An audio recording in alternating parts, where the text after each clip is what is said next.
Hürmetli vatandaş, bugünkü leksiyalarımızı başlayımız. Leksiyada Sıdıka Rozova, Washington'dan sözdeyimiz. Mikrofon açıvet. Washington'dan sözdeyimiz. Bugünkü mavzuğa ötüşten evvel vaziyet doğrusu gap kılayla avval çizla. Bugün 2021 yıl 5. ayının 9. günü vatandaşım. Akşam ben keçile bir nesini tayyarladım. Mesela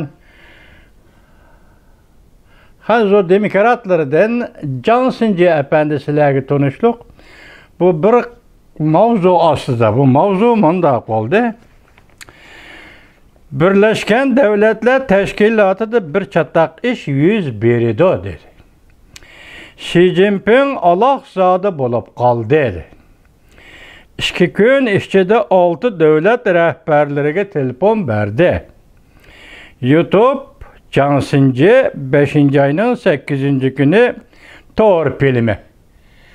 Bugün hazır yanımış vaziyette doğrusu. Bugün 9. günü de hazır Johnson'ca efendi yanı bir gepni götürüp çıktı. O nime? Reis Xi Jinping bilen Rusya Federasyası'nın prezidenti özara yüz öğredimu degan gepni hazır kaldı anlap çıktı vatandaşım. Tünügün 8. günü Johnson'ca xuddi şundaq torpilimedi, yani nime dedi desiniz? Bu kıtım 5. ayının 7. günü Birleşken Devletler Teşkilatı'da açılgan.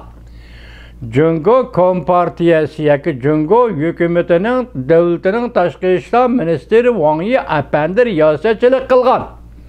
Amerika Qo'shma Shtatlarining Davlat ishlar kotibi Antony Blinken qatnashgan bir yig'inda kishilik huquq masalasi bo'yicha ochilgan bir yig'inda Xinjiang masalasi to'g'risida gap bo'lingan, Uyg'uriston masalasi to'g'risida gap bo'lingan bir yig'inda Johnson'ca shundoq dediki, Jungoning do'stlari qatoridan 2 davlat tushib qoldi.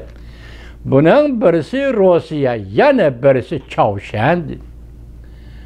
Bu haberinin en ahırda aşındaq dedi Johnson'ca efendi.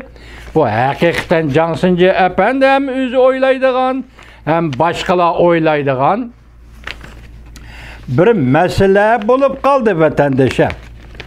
Bugünkü ende Johnson'ca'nın bugün sözleşken sözüydü. Bugün sözleşken sözü mesela Rusya Çünkü münasebeti Xi Jinping ile Rusya Federasyası'nın prezidenti Vladimir Putin yüz öğredimu degan meseleye cevap keltirip Oktyabr inqilabı, yok onun emas, faşizm qarşı uruşning g'albisi.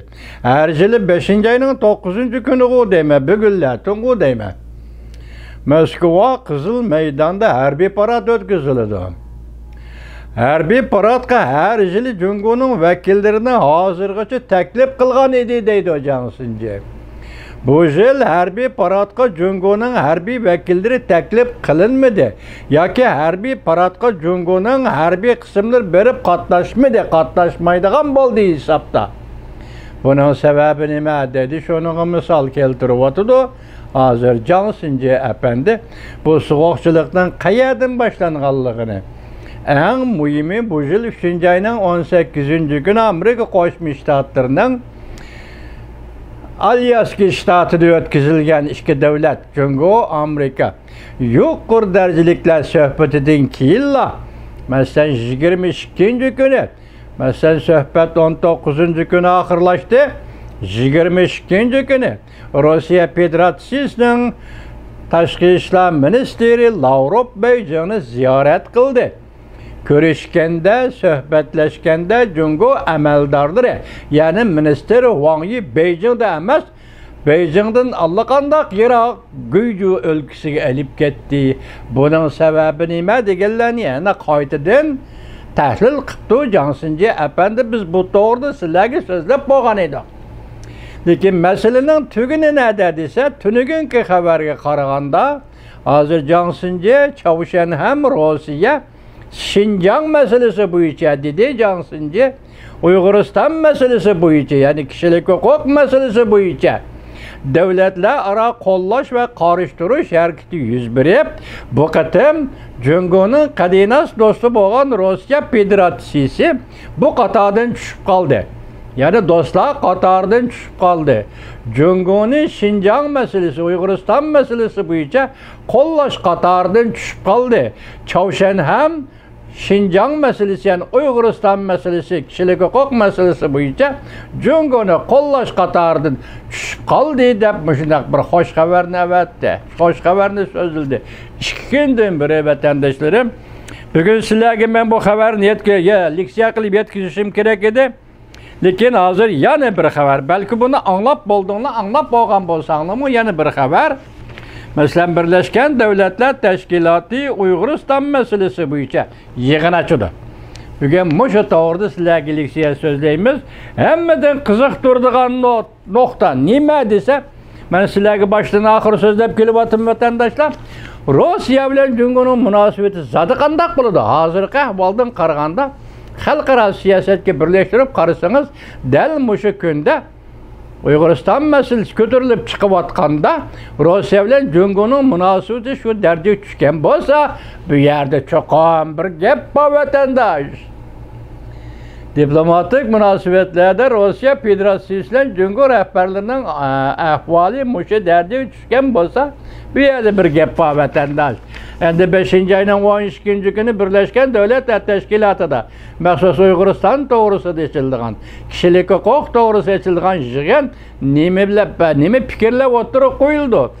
Ya qaror elinmasimi, nima fikrlar o'tirib qo'yildi? Siz ham, biz ham inchiklik bilan kuzatishimiz kerak. Vatandaşım, vaziyat noziklashib ketdi. Uyg'uriston meselesi noziklashib ketdi. Mushunga munosabatlik Cungo bilan Amerika Qo'shma Shtatlarining munosabati noziklashib ketdi.